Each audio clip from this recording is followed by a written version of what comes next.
Magandang araw sa inyong lahat, nagbabalik ang TNT Trends and Tour Channel. Ayon sa ABS-CBN Entertainment News, nitong nagdaang taon noong year 2024, ilang celebrity at personalidad ang gumulat sa entertainment industry sa kanilang hindi napapanahong pagkamatay. Narito ang ilan sa mga bituing pumanaw ngayong taon. Deo Endrinal. Pumanaw noong Pebrero ang ABS-CBN executive at Dreamscape head na si Deo Endrinal.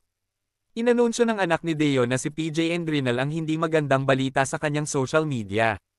Ibinahagi ng mga celebrity ang kanilang mga karanasan sa pagtatrabaho sa yumaong Dreamscape Entertainment Head kabilang sina Judy Ann Santos, Jody Santa Maria, Dimples Romana, Kim Chu, Chris Aquino, Coco Martin, Julia Montes and among others. Jacqueline Jose. Noong Marso, pumanaw ang kilalang aktres na si Jacqueline Jose sa edad na 60 dahil sa atake sa puso. Kinumpirma ng kanyang anak na si Andy Eigenman ang kalunos-lunos na balita sa isang media conference noong ika-4 ng Marso.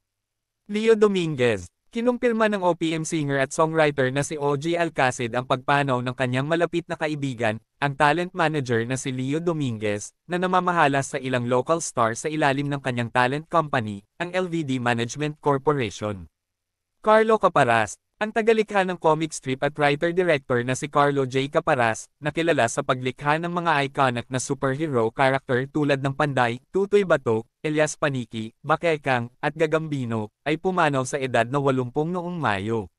Yoyong Martires. Ang Philippine basketball legend, Olympian, at comedian na si Yoyong Martires, na ang tunay na pangalan ay Rosalie Martires, ay pumanaw sa edad na 77 noong ika-18 ng Hunyo.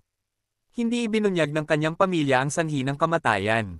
Ang mga celebrity at public figure ay nagpunta sa social media upang magbigay pugay sa yumaong atleta turned actor turned politician. CJ De Silva Ong. Ang dating promil na gifted child na si CJ De Silva Ong ay pumanaw sa murang edad noong ika-18 ng Hunyo. Kinumpirma ng kanyang asawang si Wincy Ong ang nakakabagbag damdaming balita na isiniwalat na si CJ ay nagkaroon ng 2 stroke na sanhi ng brain aneurysm. Manny Castañeda. Pumanaw na ang aktor at direktor na si Manny Castañeda sa edad na 69 dahil sa komplikasyon ng sakit sa puso at bato. Kinumpirma ng kanyang pamangkin na si Michael Castañeda ang malungkot na balita noong ika-30 ng Hunyo. Chino Trinidad. Ang veteranong mamamahayag ng sports na si Chino Trinidad ay pumanaw noong ika-13 ng Hulyo sa edad na 56. Nakasaad sa mga ulat na si Chino ay namatay sa atake sa puso habang papunta sa isang pulong sa Newport World Resorts kasama si Efren Bata Reyes at iba pang personalidad. Siya ay isinugod sa San Juan de Dios Hospital kung saan siya ay binawian ng buhay. Nanay Lily Monteverde at asawang si Remy Monteverde. Ang film producer at Regal Entertainment founder na si Lily Monteverde ay pumanaw sa edad na 85 noong unang bahagi ng Agosto. Kinumpirma ng kanyang anak na si Goldwyn Monteverde na dumaan siya sa isang text message sa GMA News Online.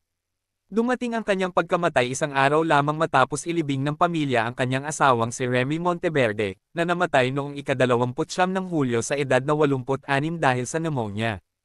Ayon sa kanilang mga anak na sina Rosel at Dondon, nasa ICU si Mother Lily nang ilibing ang kanyang asawa. Please don't forget to subscribe TNT Trends and Tour channel. Click the notification bell to notify you in our next video. Please like and share and comment down below. Thank you for watching.